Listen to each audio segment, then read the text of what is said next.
नमस्कार साथियों, जय हिंद जय भारत। आप सभी का बहुत बहुत स्वागत है हमारे ऑनलाइन प्लेटफॉर्म न्यू अतुल्य एकेडमी पर। सभी भाई बंधु जुड़ जाए ताकि हम फिर आगे हमारी बात को बढ़ाएं। तो साथियों, जैसा कि आप मेरे पीछे एक थंबनेल देख रहे हो जिसमें लिखा है 6 सालों से क्यों नहीं आई एमपीएसआई की भर्ती और पीएचक्यू का क्या कहना है और ईएसबी का क्या कहना है। देखो, अब यहाँ पर बहुत सारे नाटक चालू होंगे क्योंकि एग्ज़ाम कंडक्ट करवाना और इसकी जिम्मेदारी ली है पीएचक्यू ने कि हम पेपर बनाएंगे और हम लोग लेंगे एग्ज़ाम। ईएसबी का काम है कि उसको सेंटर अलॉट करना है और एग्ज़ाम करवानी है। अब दोनों के बीच विवाद कैसे चलेगा इस चीज़ को भी समझना आप, क्योंकि पूरा की पूरा कंट्रोलिंग ईएसबी के हाथ में नहीं है। आपको पता होगा कि एमपीएसआई अभी से नहीं, पहले से ही पीएचक्यू अपने अंडर में करवाना चाह रहा था और उसी की जानकारी है। अब दो लोग आगे हैं तो दोनों अपने अस्तित्व के लिए टकराएंगे और टकराएंगे तो क्या चीज़ें होगी। अगर चाहते पहले कि चुनाव के पहले एमपीएसआई की एग्जाम हो जाती तो मुझे लगता है कि पीएचक्यू सही जानकारी भेजता ईएसबी को, अधूरी जानकारी नहीं भेजता, पूरी जानकारी भेजता ईएसबी को। तो हो सकता था कि ईएसबी इसके अंदर एग्जाम लेता। पर यह कहना है ईएसबी का कि हमको पुलिस मुख्यालय से आधी अधूरी जानकारी भेजी गई थी जिसको लेकर हम लोग पेपर नहीं करवा सकते थे, इसलिए इन्होंने एग्जाम नहीं करवाई है। अब आइए क्या है पूरा मामला पहले देख लेते हैं, फिर उसके बाद अपन आगे बढ़ेंगे। दोस्तों, यहां पर यह एक दिया है विधानसभा चुनाव से पहले भर्ती निकालने का दबाव था, इसलिए पीएचक्यू ने बस खानापूर्ति कर दी। ये एक न्यूज़पेपर की कटिंग है जिसको आप देख सकते हो, केवल ये खानापूर्ति कर दी गई, इसके अंदर क्लियर लिखा गया है और मैं आपको पूरा बताऊंगा। अभी आप पूरी चीजें समझना, एक एक चीजें, फिर अपन चर्चा भी कर लेंगे उसके ऊपर बारीकी से कि हाँ आखिर में मध्य प्रदेश के युवाओं के साथ क्या गलत हुआ है। देखो, यह कहा विधानसभा चुनाव से पहले भर्ती निकालने का दबाव था, इसलिए पीएचक्यू ने बस खानापूर्ति कर दी। फिर यह लिखा एसआई भर्ती के लिए 6 सालों के बाद डिमांड भेजी, वह भी अधूरे नियमों के साथ। वो भी किस नियम के साथ आई? अधूरे नियमों के साथ आई, इसलिए नहीं आ सकी वैकेंसी। समझते क्या है पूरा मामला, इधर ध्यान देना। पीएचक्यू के अधिकारी बोले भर्ती नियम अभी भी पूरी तरह तैयार नहीं है। अब यह बताओ, 2017 की भर्ती है, 2017 की भर्ती और ये लगभग 7 साल होने को आगे हैं और 7 साल में भी अभी तक ये नियम नहीं बना पाए। तो समझ में ये नहीं आ रहा है कि ये एमपीएसआई की भर्ती ले रहे या फिर मध्य प्रदेश में ही प्रधानमंत्री बनाने की भर्ती ले रहे हैं। तो इतना बड़ा कानून और नियम और संशोधन करने पड़ रहे हैं इनको। आगे बढ़ेंगे तो देखना क्या कहा गया है इसके अंदर, थोड़ा सा समझिएगा आप। इसमें यह देखना, यह कहा गया है प्रदेश में सब इंस्पेक्टर भर्ती, मैं थोड़ा ऊपर कर देता हूं ताकि ये नीचे वाला आ जाएगा। देखो, ये लिखा है प्रदेश में सब इंस्पेक्टर भर्ती पर अघोषित रोक लगी है। अभी तक कोई घोषित नहीं, अघोषित रोक लगी है। करीब 6 साल बाद विधानसभा चुनाव से ठीक पहले पुलिस मुख्यालय ने सिर्फ खानापूर्ति के लिए मध्य प्रदेश कर्मचारी चयन मंडल ईएसबी को अधूरे भर्ती नियमों के साथ करीब 150 पदों की डिमांड भेजी थी, जिसके कारण अब तक यह भर्ती नहीं निकल सकी है। चुनावी आचार संहिता खत्म होने के बाद भी भर्ती के लिए कोई सुगबुगाहट होती नहीं दिख रही है। वहीं जमीन स्तर पर पुलिस बल लगातार कम होता जा रहा है।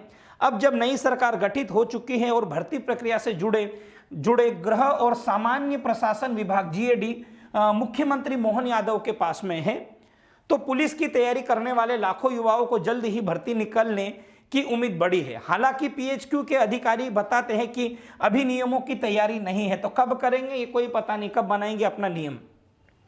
आखिरी बार अगस्त 2017 में सब इंस्पेक्टर के आखिरी बार 2017 में अगस्त 2017 में 611 पदों की वैकेंसी निकाली गई थी। गौरतलब है कि एसआई के कितने टोटल यहां पर 917 पद खाली हैं और आरक्षक के 8000 पद खाली हैं। सब इंस्पेक्टर भर्ती के लिए भर्ती नियम गृह विभाग को तैयार करने हैं। खास बात यह है कि भर्ती एजेंसी यानी ईएसबी का नोडल विभाग जीएडी है।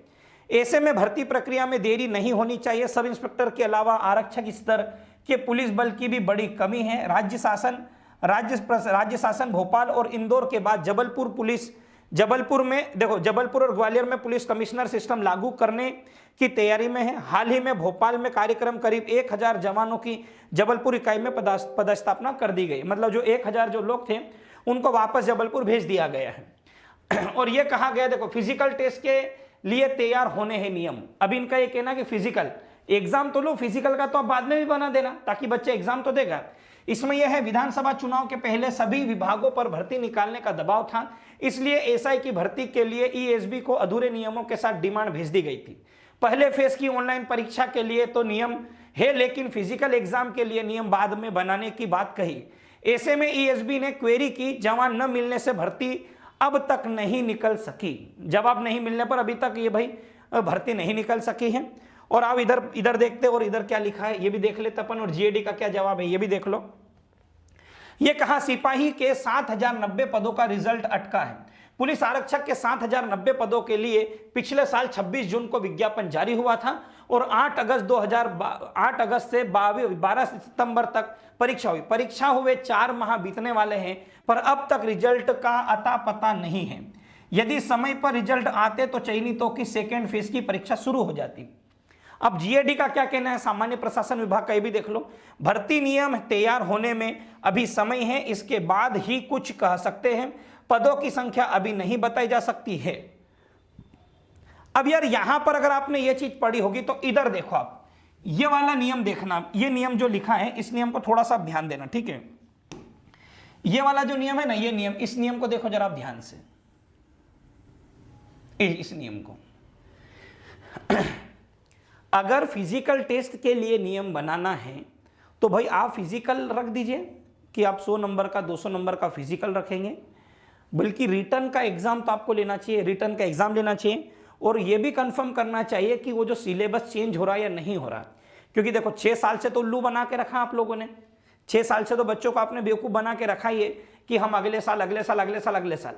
अब मेरे को ये बताओ, जहां हम बोलते हैं कि हमें कोई रोजगार करना चाहिए, स्वरोजगार के युवाओं को बढ़ना चाहिए, तो मेरे को एक बात ये बताओ, आप झूठे नोटिफिकेशन क्यों बनाते हो? और झूठे नोटिफिकेशन भी ऐसे बनाते कि बस अगले महीने आने ही वाली है, तो बच्चा अपना खुद का काम करता हुआ बेचारा छोड़ के इंदौर है, ग्वालियर है, जबलपुर है, भोपाल जैसे शहरों में जाता है और फिर से अपना माथा फोड़ना चालू कर देता है। तो ये चीज तो थोड़ी समझ से परे है, तो इस वजह से एमपीएसआई की भर्ती नहीं आई। पर जब हमारे कुछ साथी गए थे पिछली बार, व्यापम गए थे, तो वहां क्या कहना था ये बता रहा हूं। व्यापम का कहना है कि जब तक ओबीसी आरक्षण का मुद्दा क्लियर नहीं होगा तब तक हम कोई रिजल्ट नहीं देंगे। तो मेरे को ये बताओ, क्या पीएससी क्या भांग खा के रिजल्ट दे रहा है? भाई आप 14% पे दे दो, 27% रहने दो अभी ओबीसी का, 14% पे रिजल्ट जारी कर दो, 13% आप होल्ड कर दो। आपको ना होल्ड करना है ना रिजल्ट देना है। तो ये बहुत सारा गफला चल रहा है इसके अंदर, और इसके ऊपर क्या बताए ये तो आप लोग मुझसे ज्यादा अच्छी तरीके से कमेंट करके बता सकते हो। और अब मेरे को क्या लगता है, मैं आपको एक बात बता रहा हूं, यहां पे सुनना मेरी बात ध्यान से।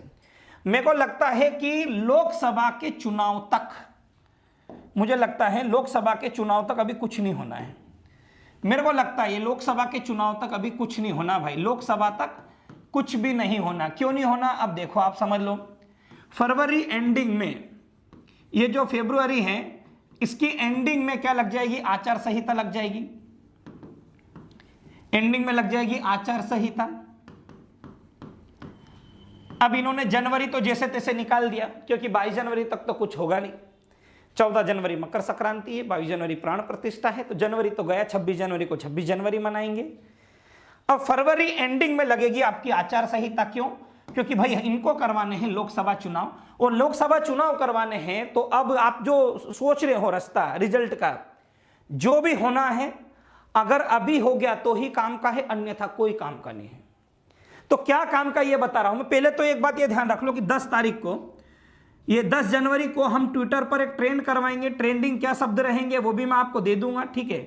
ये हैशटैग MP रिजल्ट अनाउंसमेंट करके भी हम करेंगे, और भी मैं आपको कुछ जानकारी दे दूंगा। 9 तारीख कल दे दूंगा मैं आपको जानकारी। तो 10 जनवरी को ट्विटर पर हमको ट्रेंड करवाना है भाई, ठीक है। ट्विटर पर ये 11 बजे का प्रोग्राम रखा है, 10 तारीख 11 बजे। 10 तारीख 11 बजे जो रहेंगे ट्रेंडिंग में, क्या क्या हमको शब्द करना रहेंगे, हैशटैग रिजल्ट घोषित करे या हैशटैग PB या ESB अपना रिजल्ट जारी करके हम लोग बना के देंगे आपको, उसको आपको ट्विटर पर ट्रेंड करवाना है 10 तारीख को 11 बजे। अब ये इसलिए कह रहा हूं, अगर रिजल्ट आया आपका तो फरवरी के 14-15 फरवरी तक रिजल्ट आ गया तो आ गया, उसके बाद रिजल्ट की कोई गुंजाइश नहीं है। क्यों नहीं है? क्योंकि फिर लग जाएगी आचार संहिता और फिर होंगे भाई साहब चुनाव लोकसभा के, तो आपका रिजल्ट आने की संभावना बिल्कुल कम है। तो इसलिए 10 तारीख को जितने भी लोग हों आप सभी लोग जुड़िए और ज्यादा से ज्यादा आप ट्विटर एक्स पर ज्यादा ट्रेंडिंग करवाए, ताकि हम सरकार को बता सके कि जो रिजल्ट पेंडिंग है उन रिजल्ट पर जल्द से जल्द रिजल्ट दिया जाए। जैसे 60,000 स्टूडेंट तो एमपी पुलिस के होंगे और थोड़े बहुत ज्यादा तैयारी करूंगा, 60-70 हजार वो होंगे। पटवारी के 10,000 स्टूडेंट है, वन रक्षा के, जेल प्रहरी है। अगर 1 लाख 1.5 लाख तक अगर ट्विटर पर ट्रेन करवाने में अगर सफल रहे तो मेरे को लगता है कि आपका काम 8 से 10 दिन के अंदर हो जाएगा। अगर ये नहीं कर पाए तो मेरे को नहीं लगता कुछ हो पाएगा। तो 10 तारीख के लिए मैं तो ये कहूंगा आप सभी लोग तैयार रहें, क्योंकि इसमें कुछ तो करके देखें। क्योंकि देखो आंदोलन के लिए जाएंगे तो आप लोग आओगे नहीं, ठीक है, आ भी गए तो उस तरीके का विरोध हो नहीं पाएगा, क्योंकि जनसंख्या कम रहेगी। अभी शायद 24 तारीख को हुआ था तो मैं थोड़ा बिजी था तो नहीं जा पाया था, मैं घर पे था थोड़ा। पर अभी जैसे बुलाते हैं तो गिनती के 10-20 लोग जाते हैं, ऐसा लगता है स्टूडेंट से ज़्यादा तो टीचर चले गए वहाँ पे, तो वैसे में मांगे पूरी नहीं होती बेटा। तो इसलिए ध्यान रखना 10 तारीख को 11 बजे हम लोग प्रोग्राम करेंगे। आप लोग चाहो तो साथ दीजिएगा, अन्यथा मत दीजिएगा। पर ये मैं आपको पूरा बता रहा हूँ। मैं अगर रिजल्ट आना है 15 फरवरी तक, आप 1 महीने तक जितना अगर फोर्स लगा लोगे आपके रिजल्ट आ जाएंगे और मुझे लगता है कि ज्वाइनिंग भी जल्दी मिल जाएगी। फिर अगर लोकसभा का चुनाव हो गया फिर आप कुछ नहीं कर सकते हो, क्योंकि विधानसभा खत्म। देखो विधानसभा फिनिश, क्योंकि विधानसभा के चुनाव हो गए भाई साहब और लोकसभा के चुनाव हो गए। अब आप क्या परिवर्तन करोगे? कुछ भी नहीं कर पाओगे ना।